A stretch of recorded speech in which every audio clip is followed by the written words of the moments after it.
The Dentalpreneur Podcast. Okay, doctor, it's time to put down that handpiece. You're listening to the show dedicated to helping dentists get their lives back.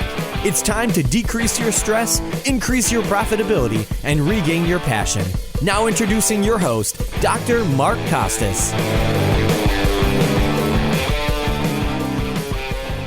Well, welcome back, everybody, to another Lady Leaders webinar. We are super excited. We have Mark Costas himself, one of the main owners of DSN, to just come on a webinar and, discuss when it's time to be bringing on an associate.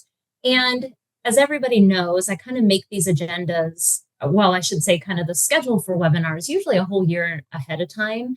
But what's crazy is a lot of times I feel like I'm prophesizing what's going to start coming up in all the coaching calls. And it's funny, as this one was coming up, I found that Mark, in a lot of the hot seats we just did, and a lot of my calls recently, people really are talking about, is it time to bring on an associate? And the thing that I'm loving is within DSI, people are starting to talk about it way sooner than they ever did before. Which is super fun for me, because a lot of times what I find, on coaching calls, if they haven't been in the mastermind long, or they haven't listened to a ton of stuff, is a lot of doctors, owner doctors, tend to try to spend more time working, add more days, add more hours to accommodate the patients, or I'll add another hygienist and just add more time. And often they get to the redlining phase before they even stop to question, is there time for an associate, or how do I get an associate, or do I even have enough for, work for an associate? So what I wanted to start off with both of you is knowing that a lot of doctors wait a little bit too long to get an associate. What are some of the flags that you see when it comes to, doctors often being scared or waiting too long to bring on that associate? First of all, you're so right. Just today, I did a couple of coaching calls, and that was the topic of both, interestingly enough. So yes, there is a lot of, I guess you could call it fear. I would call it more like over-analysis, paralysis by analysis, when it comes to bringing on an associate. And when I love that you kind of broke this into like yellow flags versus red flags. I thought that was very clever. It's like, well, what are some of the yellow flags? Like, are there some warning signs, or like what is a good indicator of when is an appropriate time to even start thinking about an associate? And you are right. From what we've seen from inside DSI, people have a tendency to procrastinate and wait just a little bit too long before they start to consider it. And then without the realization that sometimes it takes months. So you have to actually start thinking about this before the true indicators are saying, yes, double thumbs up, right? You have to kind of look at the trajectory of the way things are happening, how things are actually progressing within your practice. So if you think that maybe you'll be there in 3 months, 4 months, you need to start thinking about it now. If you think that you'll be there in 6 months, it might be time to start poking around and even start doing some investigation now. But to your point, though, I think that one of the big things is that we have to be sure that we have enough patient flow to support a doctor, but I think that is very dependent upon a lot of things. That's dependent upon the physical capacity of the dental practice. That's dependent upon how dependent you are on your own personal income, and if you could take just a little bit of a haircut as the owning doctor and give up some of your production if necessary to bring on a full-timer. I think that is there enough hygiene to support a new doc? Is there enough patient flow to support a new doc? Those are some of the things that I look at. Also, case acceptance, right? So if your current case acceptance is hovering in the 40% and you're unequipped or don't feel qualified to train somebody and onboard somebody to give a decent case presentation, and you haven't been successful in that yet, then you're going to have an inefficient model that you're bringing them into. So those are just some of the things that I think about right off the bat. Yep, absolutely. Ashlee, what about you? What have you seen with, and I wanted to actually specifically ask you team-wise, what do you see as things that the teams are noticing when doctors are waiting just a little bit too long to bring on an associate? That's a good question. I think it happens when there's frustration. Like you're setting goals with your team, right? Like they have production goals that they're going to hit, and they have, those types of things. And if your team is coming to you and they're like, Doc, I can't get a new patient in for, 4 months, but I'm still supposed to hit these things, but we can't get anyone in from this time. I think that's a good point to start paying attention and hopefully hitting that before it gets too far, like Mark was saying as well. Sorry, dog barking.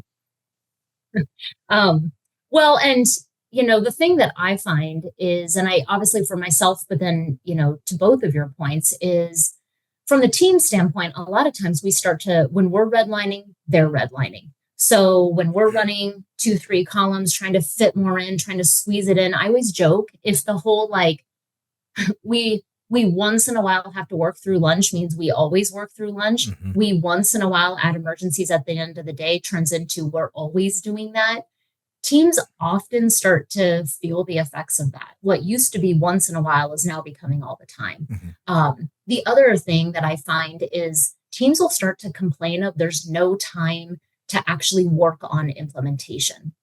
So sometimes doctors, that means literally, if you have 2 assistants and they are both running nonstop all day long with no time to implement, you'll never be able to get your systems solid because they just don't have the time unless they're coming in on off time, which I'm not here to say is right or wrong, but just teams may start to complain about those things. Mm-hmm. From the doctor's side, Mark, I absolutely, everything you just said is exactly, what often I'm hearing is they're finding their days are often really, really busy, but I would always caution doctors to make sure are your days busy or productive. Mm-hmm.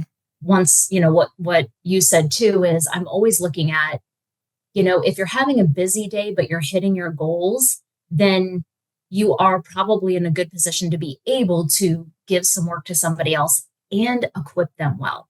Mm-hmm. And that presentation I just did, actually, that's one of my biggest things I look at is the dollar per treatment plan, the dollar per treatment plan. And I want to find out, can somebody treatment plan comprehensively? Yeah. Because if in your office you do some more, bigger procedures or extractions and implants and things like that, it's super, you're in a great position to bring on an associate with the right, metrics. However, we've got to ensure that you can actually discuss really optimal care for all patients, have a good treatment acceptance so that you can mentor somebody up as well. One of the big leading indicators that I know, obviously Jake has taught us is really looking at the number of exams that you have per month. Mm-hmm. And that's something that, here's my only thing with that is I think we can get really pigeonholed into, we need 150 to 175. And I tell people like so many things in dentistry, that's a generalization. In my mind, you have to really look at, is this fee for service? Is it out of network? How many new patients do you get versus how many limiteds do you get? Are you equipped to do same day treatment and things like that? The reason being is depending on skill set, efficiency, treatment planning, I've seen so many of my doctors need far less. Like right now, one of my best producing doctors, he only needs 110 exams per month. And he's pretty consistently able to do about 100,000 a month between, I would say 90 and 100. Mm-hmm. And that's because of the skill set and because of our low participation in insurance. So you have to know your practice before you look at the number of exams, I would say, but ideally I would tell people 150 total exams is just kind of a baseline. But once again, if this young doctor, say, would come in and have a limited skill set and low dollar per treatment planning ability, they're going to need more exams. They can use less exams if they have a bigger skill set, they're more efficient, and they know how to treatment plan. But I'm going to stop there and kind of check in with both of you. Mark, did anything spur when I was talking about some of those flags to bring in associates? A lot of things. First of all, I love that you talk about dollar average per treatment plan. That is something that a lot of people don't analyze. I think that is so important when you're looking to calibrate philosophies, right? So if you have a really super productive schedule yourself and you're considering bringing on an associate and you don't have an effective kind of onboarding and calibration process. I've seen this happen personally when I wasn't as smart as I am now because of the people that I hang around, right? So like I have an average of let's just say $3,500 to $4,500 per. My average case presentation is about that, right? And I'm like, okay, this person has 2 years of experience. They came from a very busy office. I'm going to abdicate their kind of new patient experience to how they've done it in the past. And I'm just going to go about my way and remove myself as the bottleneck from this situation and liberate some time so I can spend some time acting as a CEO instead of a clinical provider, et cetera. And then you look back 3 months later and it's like, oh goodness, they're producing, $60,000 on the same number of patients that I am producing $200,000. And then you look at the average dollar amount per case presentation. First of all, you'd have to look at how effective they are at giving those presentations. So like if their case acceptance is like below 40% and their dollar value for their cases is, $2,500 or sub $2,500, it's like, I need to do some calibrating like really, really fast. So those are the things that you don't see right away. It's a slow burn and a slow bleed, a slow drip. And before you know it, the same number of patients that goes through their column versus yours is 50%. So I love the fact that that is one of the metrics and one of the KPIs that you track is dollars per case presentation on average. So that's awesome. One of the coolest things that Jake discovered through all of his many analysis of P&Ls and looking behind the curtain of many different dental practices was that law of diminishing returns with recall exams. So that 120 mark of recall exams, and when you say kind of redlining, that's like 150, 170. We've seen people 200 plus. And the way that you have to think about it, guys, I know you've talked about this before on Lady Leaders, is the way that you have to think about this is that with every additional exam that you do past 120, there's a law of diminishing returns. So you're not spreading that production out amongst several providers, but you're less effective in every single exam because you're rushed. You're seeing 3 clinical columns and trying to get over to hygiene. You're looking real quick. You're not diagnosing effectively. You're not building rapport, and you're not seeing everything that you could see if you were fresh and you weren't rushed. So the law of diminishing returns is real. And then if you add 30 new patients to that, like you're looking at plus 200 exams and you're just fried. You're not giving the patient a good experience. You're not effectively treatment planning and you're not closing cases. So that's where that number comes from.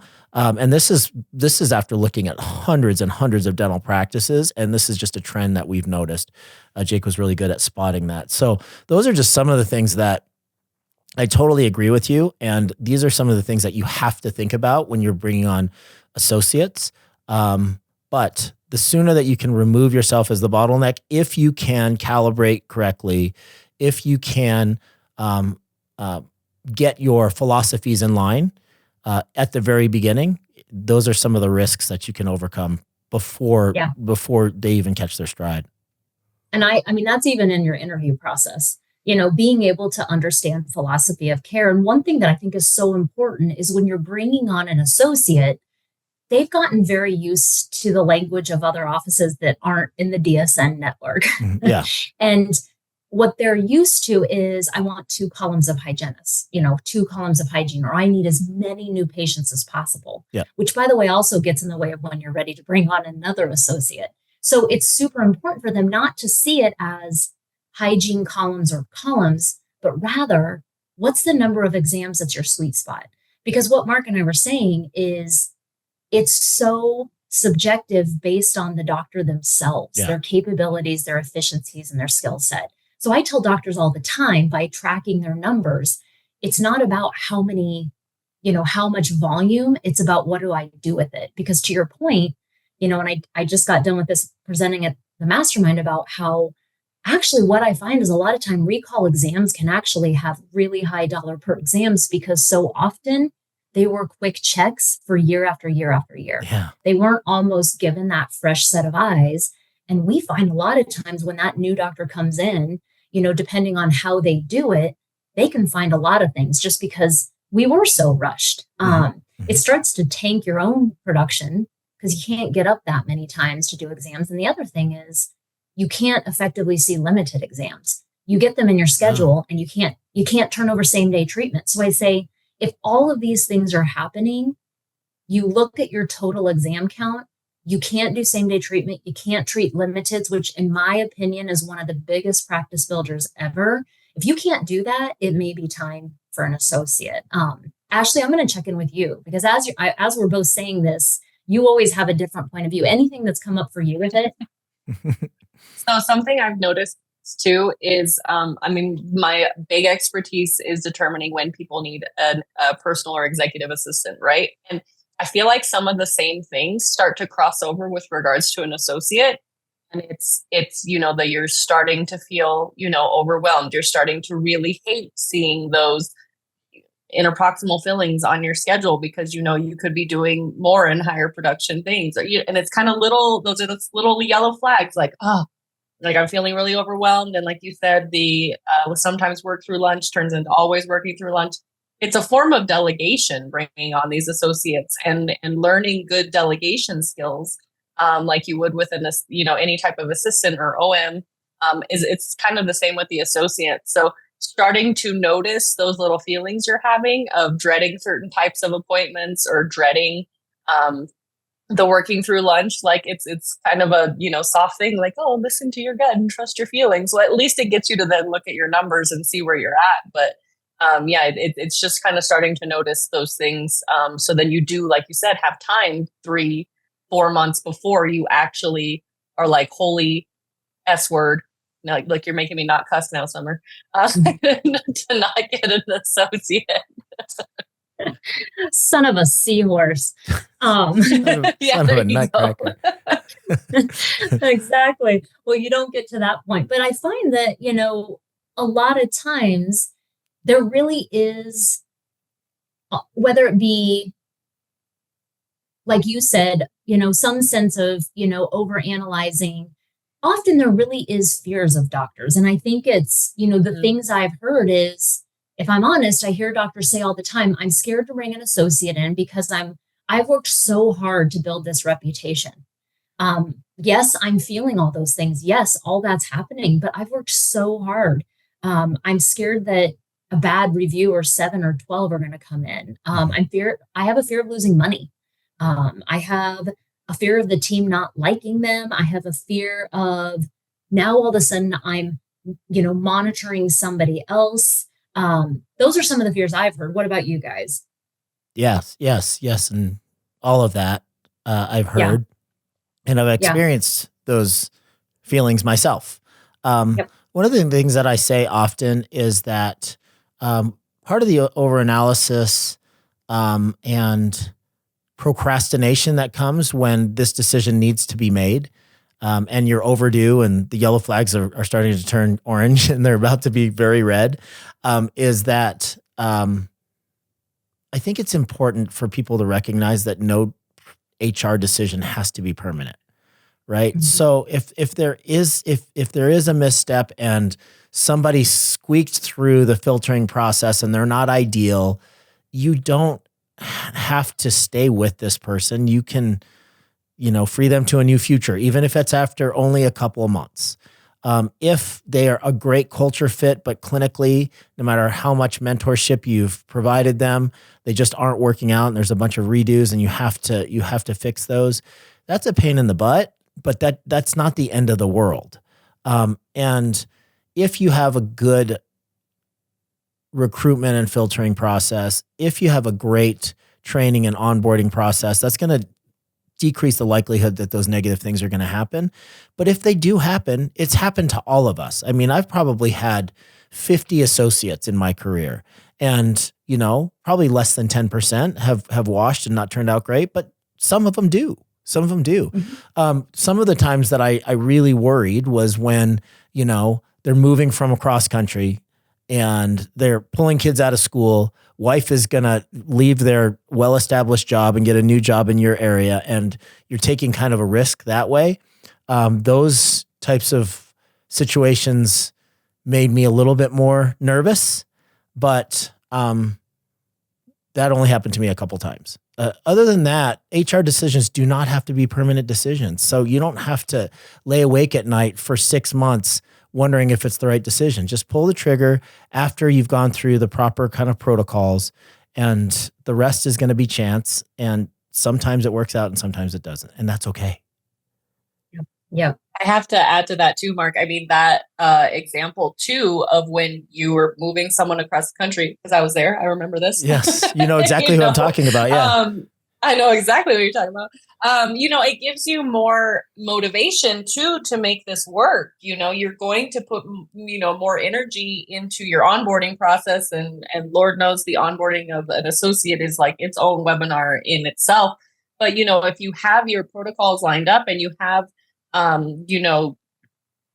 vetted this person to make sure their culture aligns and that they have the same values and that type of thing, then that's going to be less threatening than if you're like, yeah, no, sure, we're in California, move over from, South Carolina and we'll make this work. Yeah. The other thing I was going to say too, oh heck, I just forgot. It'll come back to me. But that, I was just going to add to that. It always does. It may come in at a different time, but that's totally fine. Yeah. So, well, and on that note, I mean, Mark, I'm the same way. I think literally I counted and I've had like 14 associates over the years. Yeah. And, I think you got to start somewhere. The beautiful thing about DSN is you're going to get better and better and better with, there's so many resources that can help you with bettering how you do hire and onboard. And that's what I found to be the most pivotal is when I first began, recognizing, okay, I need more associates, I used to try, whether it be team members or doctors, I would always try to sell them on us. Here's why we're so great. Here's why you should choose us. Here's why, I can sing and dance and I'm so funny. And I think, unfortunately, that's, in my opinion, going about it all wrong. And I think, for me, I have had the ones who have come from across the country. And the thing that I've changed so darn much is really in my hiring process, I ensure that there's multiple agreements made from the very get-go. And I don't take upon my shoulders, you're moving here. To your point, I'm going to do what I can to make it work. I'm sure the heck going to make sure that my onboarding is solid. I'm going to make sure, I was prepared. But what I'm not going to do is put that burden upon my shoulders. What I am going to do is say, this is who we are. This is what we're about. This is what we care about. My stuff is open to you to be able to see and make a transparent decision for yourself. This is what it's going to look like when you get here. I invite you to come out, spend as much time as you can, because listen, I get that this is a big decision. And when you come, this is what you can expect from us. And this is what we need to be able to expect from you. If that's something we can have an agreement on, then I don't feel that sense of, no matter where they come from, whether they came from another office or they came from across the country, I try to be really careful about how I interview, the methodology around interviewing, which is a whole separate, once again, webinar. But I've just gotten to where I refuse to have that power transfer end up being all with them and none with me. Because then I feel like I'm on my heels the whole time, reacting and trying to make everything okay for my associates. Oh, you need me to do this. Oh, you need me to do this. Oh, this isn't enough. And I want to ensure that I set them up for a sense of, we're going to do exactly what we said, but we're going to expect you to do exactly what you said. And I think that's helped us a ton with ensuring that we're getting the right fit. They're moving or they're doing what they need to do, to get here and set them up well and accordingly. Anything on that for you guys? Because Mark, I'm sure you've had the same thing where you used to sell them on you all the time. Yeah. I mean, there's so much wisdom in what you just said there. I mean, I think you can draw the analogy to clinical work as well, right? Like if you're excavating decay and it's 0.5 millimeter from the pulp, you didn't put that decay there. So the patient getting angry with you that 3 months later that turns into a root canal, like, come on, like this is your personal responsibility. If you are defining exactly what success looks like and you're very clear about your expectations, like clinically, here's what our expectations are from a production standpoint, from a case acceptance standpoint, from a development as a leader and communicator, this is what we're looking for. And you're super clear about it. It's in black and white. There's an accountability agreement that's signed. You have, at some point, you have to remove that responsibility from your own shoulders. So I love that. There's a lot of wisdom there, and I didn't even cover that. But yes, I couldn't agree more. But yes, there is a risk of things not working out, and it's important that you proceed anyway, despite that fear and the possibility that might happen, because the upside is so glorious. I mean, I can't, can you imagine if either one of us decided to be a single doc provider for our entire career? First of all, you and I would still be cutting crowns like after 20 years of doing this, and we would have. I don't think any of us would be here if that was. Yeah, that's true. This would not even be a thing. That's true. I mean, at some point you have to take a leap of faith and say, hey, look, if they're 90% as good as I am at anything, that's a win. So if you have a growth mindset, this is just the first step in many, many steps to what I would call that freedom practice. And what my definition of a freedom practice is a fair amount of redundancy. I used to call a freedom practice a practice that had 40% overhead and like as few moving parts as possible. 3 operatories, fine. You know, that's a freedom practice because you're not saddled with debt, et cetera. Now, my new definition of a freedom practice is there has to be a fair amount of redundancy, which means that you're not the only provider. In fact, triple yourself. There's not just one person at the front desk, but there's I don't know, 3. There's not just one hygienist. There's several. So you're less vulnerable to the whims of human resources, right? So that's that in my definition, that's the new vision of a freedom practice. And you're never going to be free if you're the sole provider or if it's you and another part-timer and you don't have enough capacity in your physical location. So there's a number of different check marks, I think, that you need to create freedom for yourself in this role. Right. Well, and I think all of us can attest that, a lot of times as doctors are struggling through these fears of the reputation of the what if it doesn't work or what if they go to the practice next door. I tell people all the time, like, you really can be ruled by fear or by love, by fear or abundance. Mm-hmm. And I'm not here to say which one's right. I'm here to say all the decisions I know personally I've ever made that were fear-based kept everything small and kept everything scary. Mm-hmm. Whereas when I took the leap of faith and I made those decisions based on love and abundance, everything has always worked out from there because I learned, I grew, I felt the freedom. I felt the sense of being able to leave my practice. And, can doctors who are sitting here right now and they're sitting in this moment saying, I hear you, I hear all 3 of you. This sounds great. I'm still just nervous about whether it be production or things like that. I want to say, I get it. And of course, can you drop all insurances? You can have a boutique practice, absolutely, and crush it, still take off 6 weeks a year. But don't forget, if something happens to your hands, or for me, if something happened to me where I couldn't practice for 18 months, I just tell people you're still in that vulnerable situation. Mm-hmm. If you are so blessed to be able to grow and consistently keep growing and adding patients, you've done something really well. So congratulations. It may be scary, but what I will say is if you're looking for freedom of time and actually ultimately financially, this can be something that adding that associate can change your whole world, I think, to our point as well. And I get it. I get that it's scary, but I'm like, you started a practice. This is less scary than starting a practice. Way less, way less, way less scary, way less risky, way less. Yep. The thing I was going to, sorry, go ahead. You remembered. I remembered. The thing that was, I forgot. I'm just kidding. So out of fear, some people won't even like place an ad. Like, you're not committing to anything at that point. It's okay just to place the ad and start to feel things out. And some people are so afraid to even just place the ad. And that's like for any position. I preach out, like, just start. It's okay to go fishing. you can start to see what's out there, start to feel it out, start to, test the waters. It's 100% okay to place that ad. That doesn't mean you're committed to hiring someone who applies. Place the ad, see what happens. That's the thing I was going to say. Yeah, it's so true. By the way, Ashlee, I live by that mantra. You probably taught it to me years ago. I have ads out for everything all the time. Take them down, put them up, constantly. Put them up. I do that. She's a catch and release. That's right. You don't have to get married every time you swipe right, Ashlee? No, exactly. Don't I know it, Mark? Yep.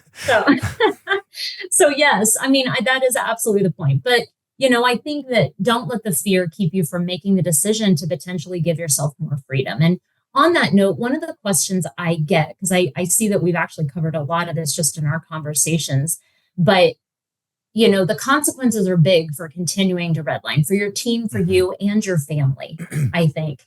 And so knowing that, I think taking the leap to looking for an associate is such a wonderful next step. But with that, for people who are saying to themselves, what about exactly the metrics?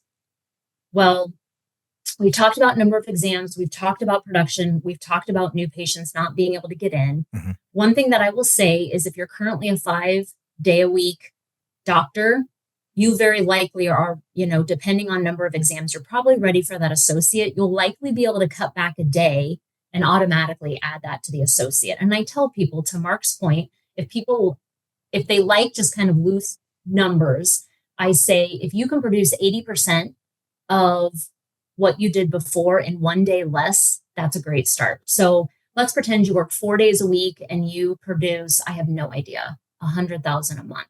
Can you get 80,000 of that in one less day per week and change your daily goal?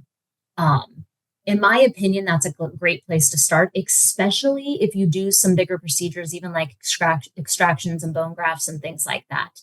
Can you produce 80% in one less day a week? So just make your goals. If it was $8,000 a day, can you make it $9,000 a day to make up that amount? That way too, you'll always have a day to work on admin time and be able to work with your associate. You do have to ensure you have time to work with the associate and meet with them on a consistent basis.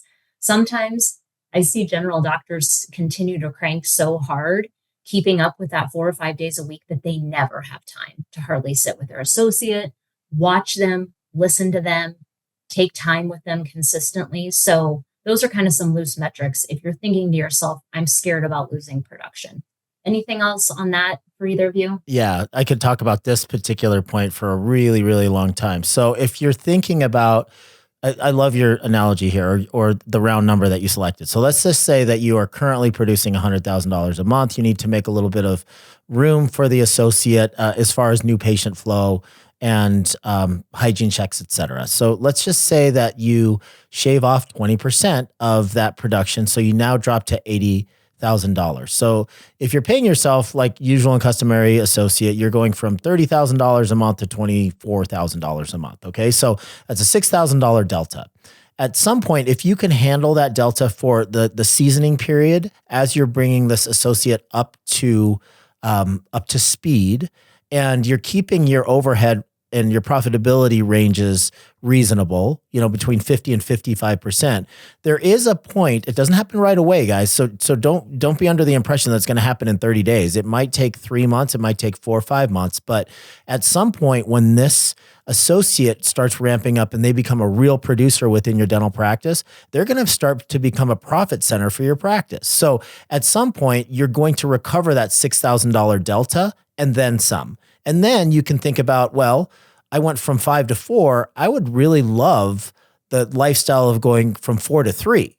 And then now you're going to look at that same math and say, okay, before I was producing 100 and taking home 30, then it went to 24, but the profitability of the associate as a profit center now covered that. So as they continue to ramp up and you start to begin even further tighten down that overhead, because increasing revenue is going to decrease your fixed cost, which is going to increase your profitability, you're going to be able to close another delta of leaving for another day. And then that's how people eventually get down to 2 or 1 days or eliminate themselves as a clinical provider altogether.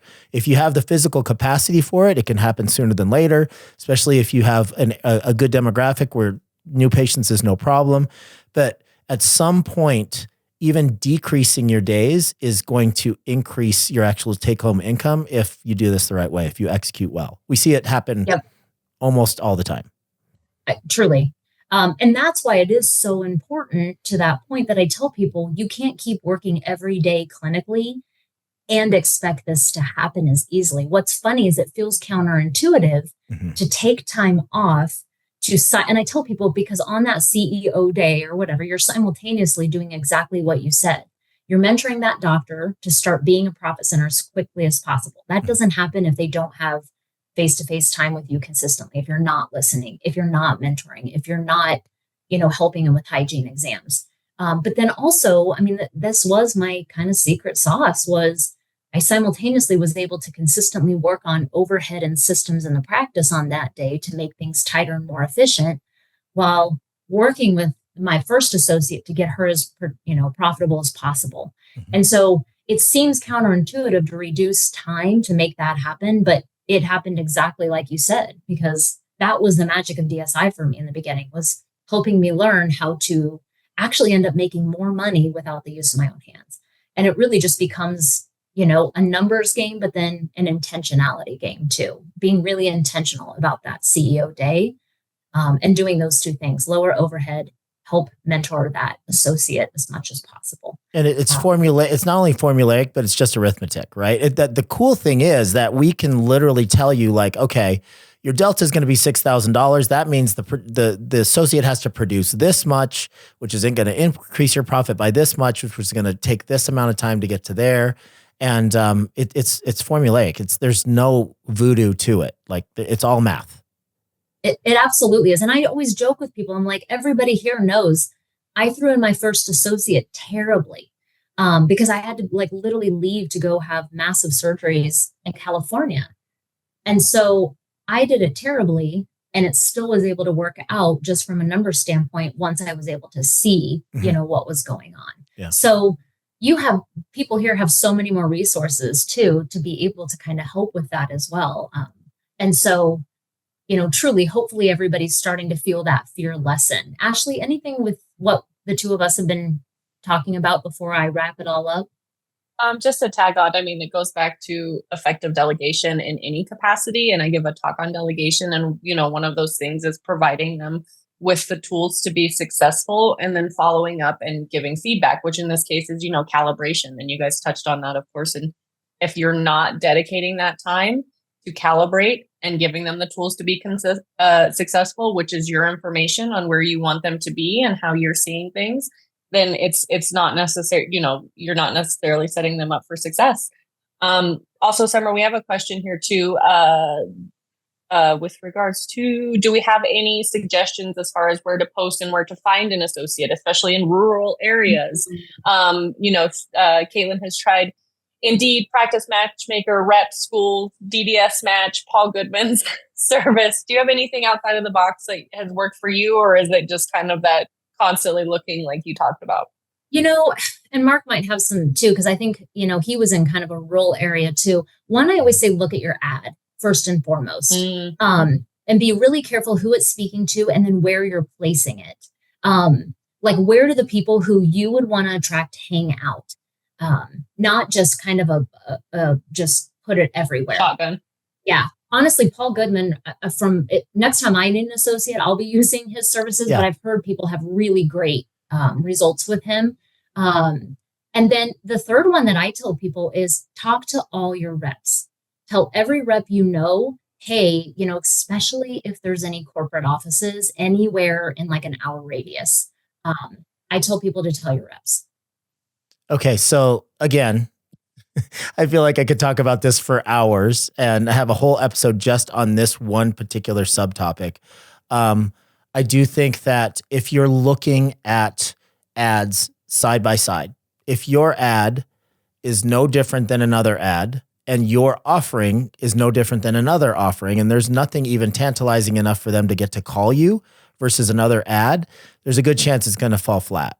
And if you happen to be in a rural area, which I was for 3 of my practices, then you have to even get more creative when it comes to that, right? So again, it comes down to math. It really does. I remember there's another fear-based something about bringing associates on. It's like, well, what's the percentage? What's the compensation? Is it crazy to say that I would offer them like a signing bonus? Like, is that just going to be money that I'm going to throw out the window?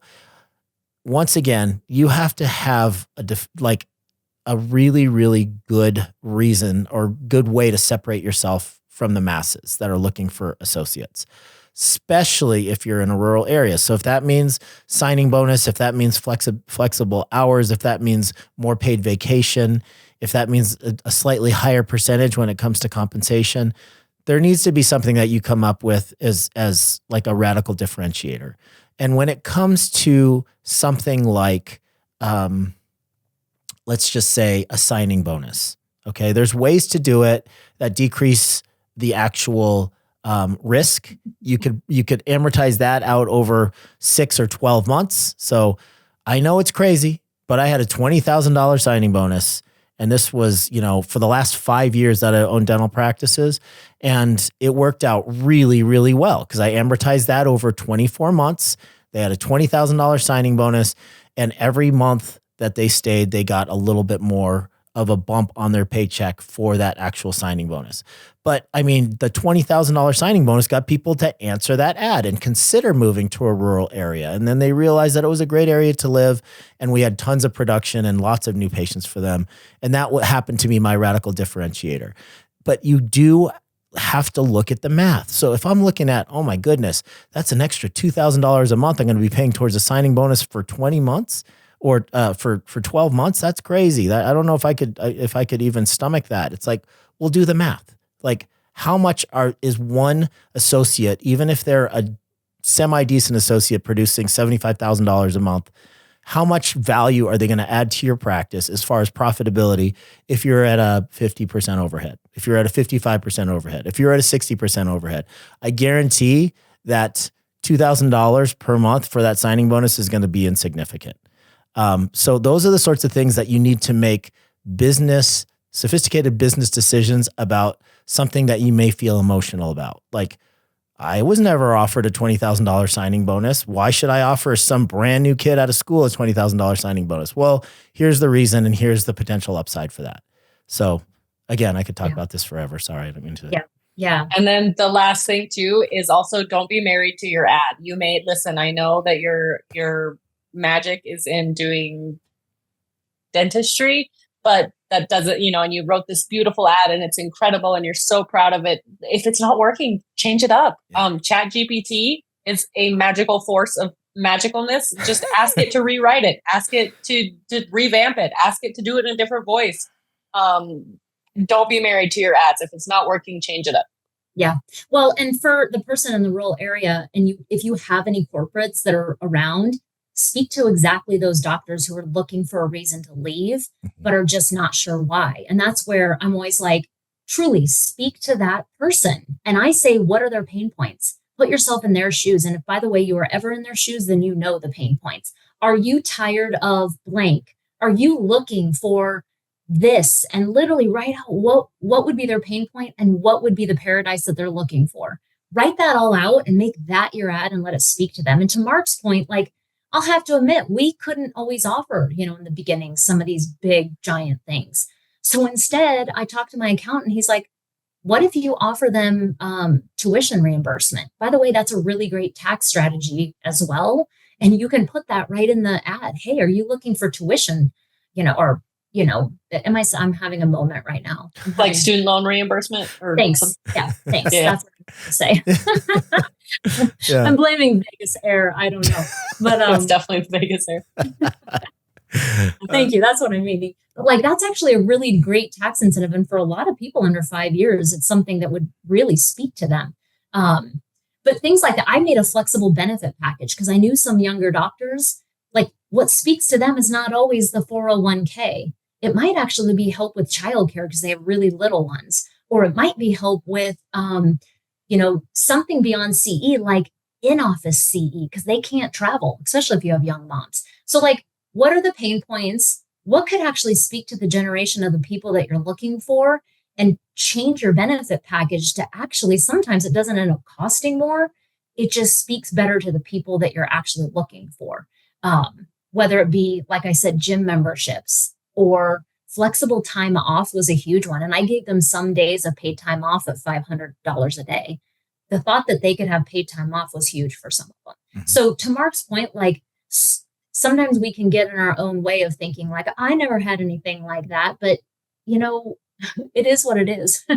So like, if I need to switch things around to figure out how to incentivize, how to speak to the people who would really enjoy working with us, I'll do what it takes for that sake. But that is, by the way, if you're one of the doctors sitting there right now thinking, okay, fine, you guys have, convinced me that maybe it's worth looking at. The next steps really are, we talked about it, creating that ad, getting that ad ready and just posting it in the different venues. I know in the chat, there's lots of things posted around that. So take a look. You guys are so blessed that, in DSN and just, there's so many options for looking at creating an onboarding packet, creating how would you want to onboard these new doctors? Because I know for me, I didn't have that. And that would have been so helpful. And just remember what you're really more or less putting together is philosophy of care. What is your philosophy of care? And what does it look like with case examples? So show case examples. What would be the philosophy of care with it? You're going to put in there, the basics of how meetings are, the flow of the day, hygiene, exams. How do you guys kind of put those together in your office? What does it look like flow wise? The basics of the office, things like that. You want to put that all together somehow in some packet form or some sort of document form where doctors can actually look through that. So that's something that you could start doing now. And I tell people along with that, my doctors don't carry that around underneath their arm every day, everywhere. So I joke, it's nice for them to have to reference, but I make as many videos as I possibly can for everything. So I tell people one of the things you can be doing right now is, I know this sounds kind of crazy, but record yourself. Record yourself doing as many exams, as many different type of exams as possible. If you do certain procedures that you feel okay about recording, start recording those procedures now and make a private YouTube channel that you can host them all, or Vimeo or whatever you like. And start honestly putting those in, some sort of YouTube channel, because I tell people if you're doing that right now, that's going to speed up your onboarding exponentially, because doctors will be able to log into that. I did that with Vimeo with a ton of Invisalign stuff as I'm training new Invisalign doctors. And it just makes it something they can always reference. It's at their access all the time. And that's something you can be doing right now to prepare. But like I said, DSN is full of different ideas. Anything else, though, that I'm thinking doctors could be doing right now? No, I think really, really good tips. Really good tips. I think that advanced clinical education, even within the dental practice, like you said, like if you are, a whiz at doing guided implant surgery or even, freehand implant surgery, that's huge. Like if you want to ease somebody into endo by allowing them to do like single canal root canals first and then bicuspids, and you're standing over their shoulder and then they slowly ease into molar root canal. That is something that not a lot of people have the patience to do. And if you don't have, the bandwidth or the budget to send them across the country for all this clinical CE, set aside time from your own schedule and stand over their shoulder and talk them through certain things. Like those are the sorts of things that people are actually looking for in lieu of like a formal residency. Or they're coming out of a residency or coming out of dental school, not feeling super confident in their clinical skills, but you see promise in them from a cultural standpoint and an ambition standpoint. Those are the people that, man, you could take them under your shoulder and just really create a clinical superstar if you onboard them correctly. So lots of really good ideas that you talked about there, Summer.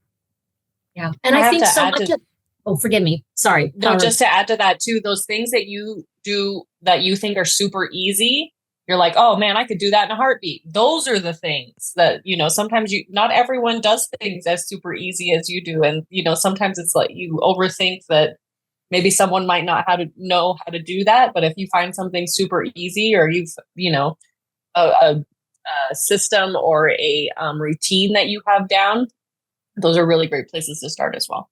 You actually took the words right out of my mouth, Ashlee, which was like, that's part of your ad right there. Like, if you do implants and you do them super well, and you're consistent with it, that's something that I would speak to Mark's point. Like, that would be part of my ad. Is if you're looking to have an incredible mentorship right here in office, you don't have to go anywhere. That's something that, we have the ability to do here. That speaks so much to exactly those kind of avatars that are looking for that CE, but they want it in-house because they can't travel as easily, or they don't want to travel as much. So you took the words right out of my mouth. So I think there's often more differentiators than people even realize as owners. So, well, to wrap it all up, I mean, hopefully we gave people an idea of what are the yellow flags that people may start to be feeling, and their teams, I think, are starting to feel. We just hate to see people get to that red flag and then have their families start to pay the price of just pure exhaustion all the time. And they can't even enjoy the weekends either. Yeah. So I think we all talked about the yellow flags. We talked about certain metrics, numbers of exams, treatment plans, things like that can really help doctors understand how to more successfully implement an associate and feel good about the metrics. We talked about what are the next steps when you're looking for an associate, as well as the fears that sometimes creep in our way that keep us from looking for associates. But anything kind of final words, both of you, before we say goodbye? No, I would just say take the leap. Don't be scared. And there doesn't have to be none of these decisions have to be permanent. If all the yellow flags are telling you to push forward, it's time. It's time. Ashlee, any final words? Yeah, I can only add to that, and that's the trust your gut, because that intuition is, if it's telling you that it's time, obviously analyze your situation, take the facts into account, but trust your gut. Yep.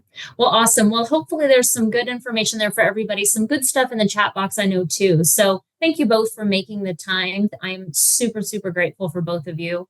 It was really fun. So thanks, guys. Thanks for the invite. Good luck speaking tomorrow in Vegas, Summer. I know you're going to kill it. You always do. Yeah. Oh, thank you. I appreciate it, guys. So, all right. Have a great day. We'll talk to you and see you at the next Lady Leaders webinar. Bye-bye. Thanks, guys. Bye-bye.